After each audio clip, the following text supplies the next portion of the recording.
आज मैं एक दृष्टांत के माध्यम से कुछ विचार आपसे साझा करना चाहता हूँ।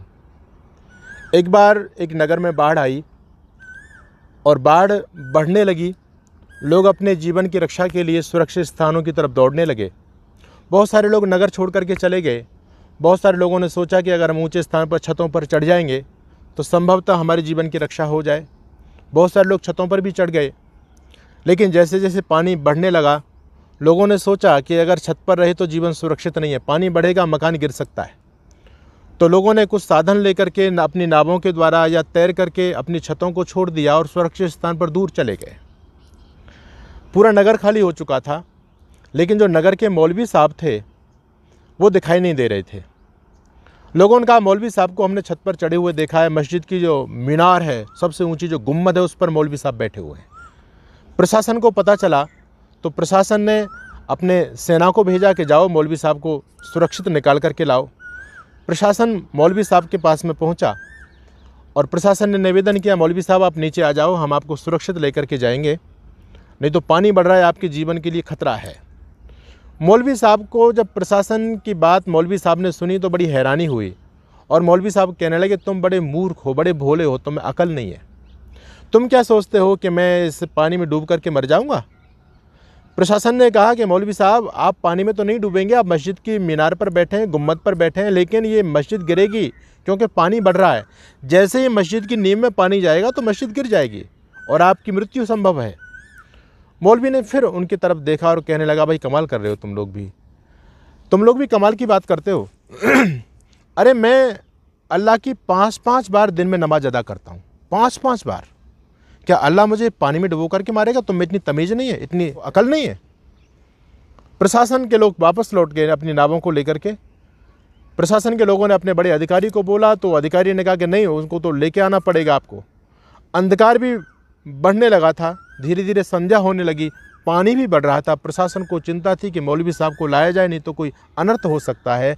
अब की बार प्रशासन ने वायुसेना को भेजा और वायुसेना अपना हेलीकॉप्टर लेकर के पहुंची। ऊपर से रस्सा लटकाया गया और कहा गया, मौलवी साहब शीघ्रता करो, जल्दी करो, अंधेरा होने वाला है, हमारे लिए भी समस्या हो जाएगी, आप जल्दी से रस्से को पकड़ करके ऊपर चढ़ जाओ। मौलवी साहब को फिर हंसी आई और मौलवी साहब कहने लगे, तुम लोग कितने मूर्ख हो, तुम लोग ये समझते हो कि मैं पानी में डूब के मर जाऊंगा? अरे मुझको अपने अल्लाह पर पूरा विश्वास है, मैंने अल्लाह ताला की बंदगी की है और दिन में एक बार नहीं 5-5 बार करता हूँ, तो मुझे अपने अल्लाह पर यकीन है, अल्लाह मेरा कुछ नहीं बिगड़ने देगा। जाओ, तुम लोग मूर्ख हो, जाओ, मुझको छोड़ दो। जब प्रशासन की कोई बात नहीं मानी तो प्रशासन क्या करता, वापस चले गए और रात्रि में पानी बढ़ा, मस्जिद की नींव तक पानी चला गया, मस्जिद धड़ाम से नीचे गिरी और मौलवी साहब का जो अंजाम होना था वो आप लोग समझ गए होंगे। आप लोगों ने एक कहानी सुनी है और कहानी को सुनकर के आप अपने मन में ये सोच रहे होंगे कि वास्तव में मौलवी बड़ा मूर्ख था, बड़ा अज्ञानी था, उसने मूर्खता का काम किया। हाँ, निश्चित रूप से आपकी सोच सही है, आप बिल्कुल सही सोच रहे हैं, लेकिन ये भी याद रखना कि जो भूल मौलवी ने की वो भूल हम यानी हिंदू समाज भी कर रहा है। हिंदू समाज को भी बचाने के लिए आज बहुत सारे हिंदूवादी संगठनों के तहत बहुत सारे अभियान, बहुत सारे आंदोलन छोड़े जा रहे हैं, आपको समझाया जा रहा है, लेकिन हमारी स्थिति भी उस मुल्ले जैसी हो गई है, मौलवी जैसी हो गई, हम समझने के लिए तैयार नहीं है, हम समझना नहीं चाहते। और वही स्थिति आने वाली है, जैसे उस मौलवी की मृत्यु होनी थी उसी प्रकार से आज हिंदू समाज भी मौत के मुंह की तरफ बढ़ रहा है, मरेगा। अगर यही स्थिति रही तो हिंदू बचने वाला नहीं है, यह मैं आपको कटु सत्य बता रहा हूँ। क्यों बचने वाला नहीं है? क्योंकि देखो, हिंदू एक चारा बना हुआ है और इस चारे को चरने के लिए चारों तरफ से पशु घूम रहे हैं। चारों तरफ से पशु इस चारे को चरने के लिए, बहुत सारे हिंदू तो चर दिए गए। आप क्या समझते हैं? आप अपने इस देश में अपने आप को सुरक्षित समझते हैं क्या? अरे चिंतन किया करो, कभी अपने इतिहास को भी कभी पलट करके देखो, इतिहास के पन्नों को, कितना गौरवशाली इतिहास आपका रहा है। और आपको ये भी जानकारी होनी चाहिए कि इस धरती पर सार्वभौमिक चक्रवर्ती राजा हमारे देश का हुआ करता था, आर्य राजा हुआ करता था। लेकिन क्या आज आप सोचते हैं कि हिंदुओं की क्या इस स्थिति हो चुकी है इस धरती पर? क्रिश्चियन लोगों को केवल 2000 वर्ष हुए हैं और 2000 वर्षों के अंदर क्रिश्चियन लोगों ने इस धरती पर अपने 140 देश स्थापित किए। मुसलमान लोगों को इस धरती पर केवल 1450 वर्ष अभी नहीं हुए, होने वाले हैं। इन 1450 वर्षों में मुसलमान लोगों ने भी धरती पर अपने लगभग 47 देश स्थापित कर दिए। लेकिन मैं आपसे पूछना चाहता हूँ, हमारी जो सनातन संस्कृति है, सा प्रथमा संस्कृति विश्ववारा, जो दुनिया की सबसे पहली संस्कृति है और सबसे पुरानी संस्कृति है, जिस संस्कृति के उदय हुए लगभग 2 अरब वर्ष हो गए, 2 अरब वर्ष पुराना हमारा ये सनातन धर्म है। और 2 अरब वर्षों में हम लोग घटते घटते कहाँ तक पहुँच गए, और केवल 1400 वर्षों में और 2000 वर्षों में वो लोग बढ़ते बढ़ते कहाँ तक पहुँच रहे। वो लोग बढ़ रहे हैं, हम लोग घट रहे हैं। इसी प्रकार से यदि यही दौर चलता रहा घटने और बढ़ने का, तो स्थिति क्या होने वाली है, अंजाम क्या होने वाला है, आप सब समझ सकते हैं। इसलिए मैं आप लोगों को ये जागरूक करना चाहता हूँ इस धर्म युद्ध चैनल के माध्यम से, क्योंकि आज हमारे धर्म पर संकट है और धर्माचार्यों के रहते, धर्म गुरुओं के रहते यदि धर्म नष्ट हो गया तो धिक्कार ऐसे धर्म गुरुओं को। तो हम लोगों का दायित्व है कि हम हिंदू समाज को जागरूक करें, और जागरूक इसलिए करना है कि 4 प्रबल शत्रु दुश्मन हिंदू समाज के हैं, जिससे इस हिंदू समाज को बचाना है। लेकिन दुर्भाग्य की बात यह है कि जो दुश्मन है उसको हिंदू समाज अपना भाई समझता है। हिंदू समाज को ये नहीं पता कि ये दुश्मन हैं, ये शिकारी हैं, जाल बिछा करके बैठे हैं, तुम इनके जाल में फंसने वाले हो। बहुत सारे लोग फंसा लिए। आपको जानकारी है कि आपके अपने भारत देश के अंदर 9 प्रांत ऐसे हैं जहां पर हिंदू खत्म हो चुका है। और तो और शर्म की बात तो ये है हम लोगों के लिए, हम सनातनी लोगों के लिए, कि जिस धरती पर, जिस केरल प्रांत के जिस गांव में भगवान शंकराचार्य का जन्म हुआ, आदिगुरु शंकराचार्य का जन्म हुआ, जहां से सनातन की ध्वजा पूरे देश में फैली, उस आदिगुरु शंकराचार्य के गांव में आज एक भी हिंदू नहीं है। ये क्यों हो रहा है?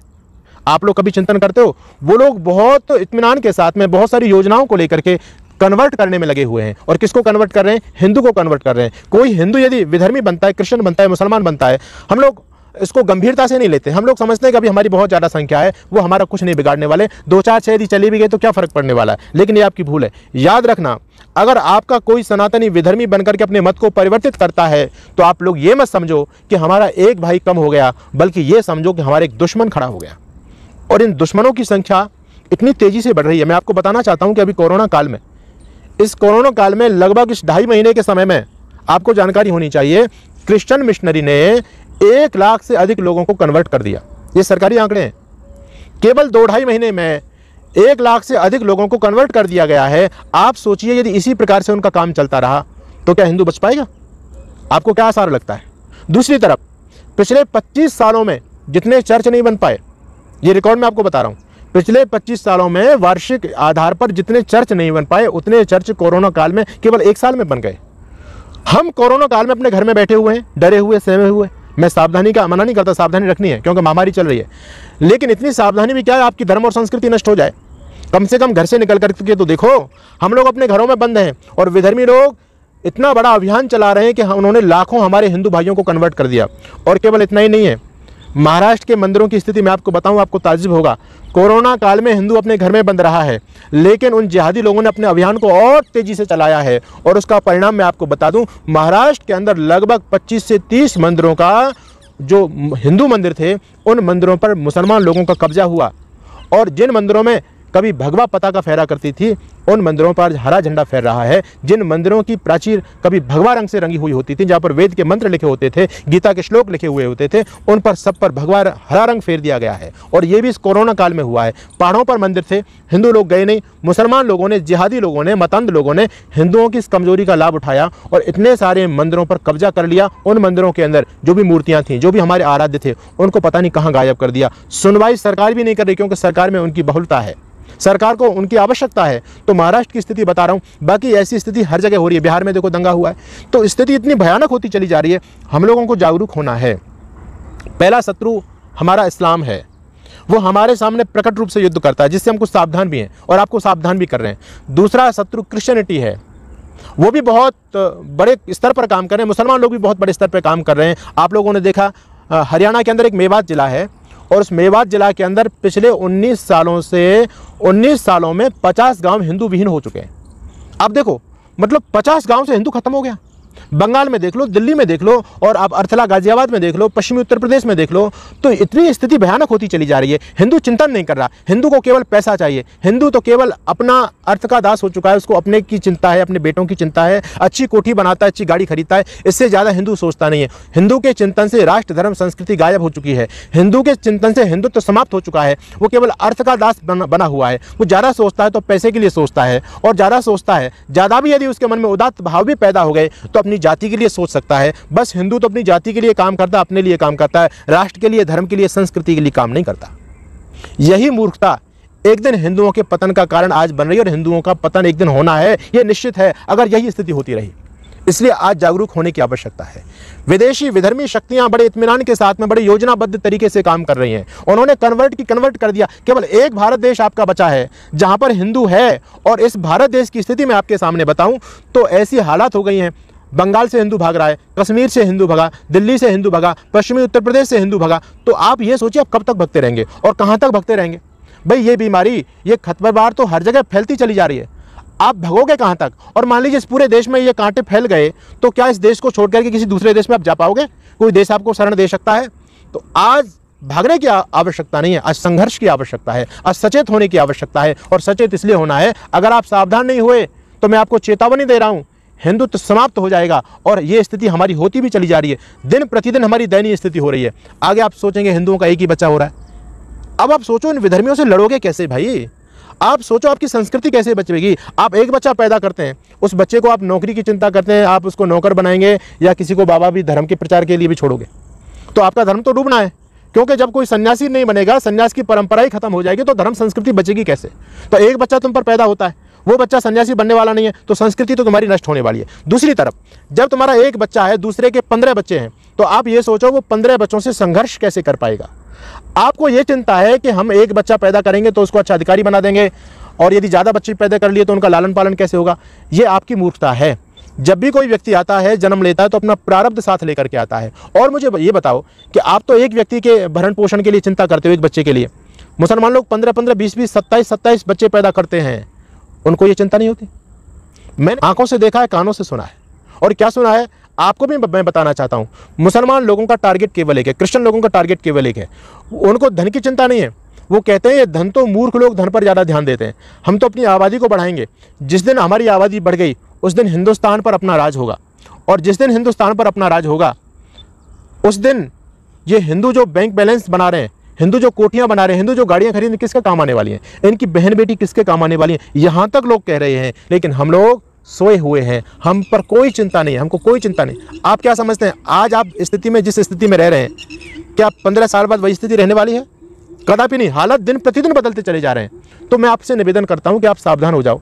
क्रिश्चियनिटी आपका सबसे घातक शत्रु है, इस्लाम आपका शत्रु है, और जो तीसरा शत्रु है वो शत्रु छुप करके काम कर रहा है, वो है कम्युनिस्ट लोग। ये कम्युनिस्ट लोग इतने घातक हैं, इतने घातक हैं, इन दोनों से भी ज़्यादा घातक हैं, क्योंकि ये जो शत्रु हैं ये प्रकट रूप में हमारे सामने हैं। लेकिन कम्युनिस्ट लोग, नाम तो उनके हिंदू होते हैं, लेकिन काम सारा हिंदुत्व को नष्ट करने का करते हैं। एक देश है चाइना, चीन, अभी देखो उन्होंने कोरोना वायरस बनाया। आप सोचिए मानसिकता कितनी विकृत हो चुकी है। उन्होंने पूरी धरती से मनुष्यों को समाप्त करने की प्लानिंग बना ली है। कोरोना वायरस बनाया, लाखों लोग मर गए, कितने लोगों की तबाही हुई, देश का सत्यानाश हो गया, विश्व में त्राहिमाम मच गया। तो आप लोग देखो, ये इनके मन में कोई दया धर्म नहीं, ना ईश्वर को मानते, ना कोई कर्मफल व्यवस्था को मानते, ना हमारे देवी देवताओं को मानते। नाम तो इनके हिंदू जैसे हैं, लेकिन काम इनके शैतानों के हैं। जितना भी धार्मिक ग्रंथ थे, हमारा जितना साहित्य था, सारे के सारे साहित्यों में बहुत बड़े पैमाने पर जो मिलावट करवाई, ये इन कम्युनिस्ट लोगों का ही काम था। आज बड़े बड़े पदों पर हमारे देश में कम्युनिस्ट लोग ही बैठे हैं, और ये हमारे हिंदू हितों को प्रभावित कर रहे हैं। जो भी हिंदुत्व के खिलाफ कोई कानून प्रस्ताव पारित होता है, उसमें इन कम्युनिस्ट लोगों की बहुत बड़ी सहभागिता होती है, इनका बहुत बड़ा योगदान होता है। तो तीसरे शत्रु ये हैं, और जो चौथा शत्रु है ना, ये अपने ही गद्दार हैं। याद रखो, हिंदू 70% है आज देश में, 30% मुसलमान लोग हैं, और भी मान लीजिए आप 60 और 40 का रेशो मान लीजिए, फिर भी हमारी संख्या ज़्यादा होने के बावजूद भी हिंदू हारता है और वो लोग जीतते हैं। क्यों? क्योंकि गद्दारी हमारी तरफ से हो रही है।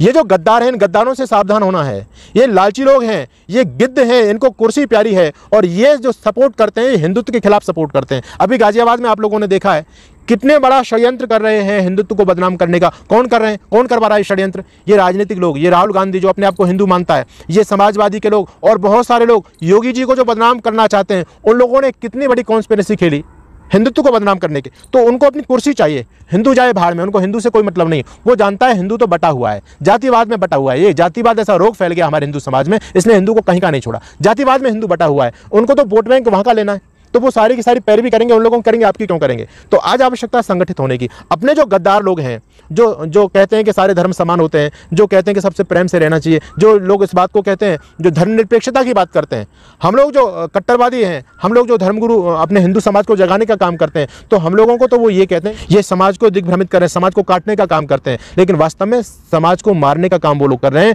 वो न तो मुसलमान हैं, न ईसाई हैं, न वो लोग कम्युनिस्ट हैं, वो हिंदू ही हैं। लेकिन उनके आगे स्वार्थ इतना आ चुका है कि उनको हिंदुत्व मानवता कुछ भी नहीं, उनको केवल अपना पद चाहिए, राजनीति चाहिए। तो इन 4 प्रकार शत्रुओं से आप लोगों को सावधान रहना है।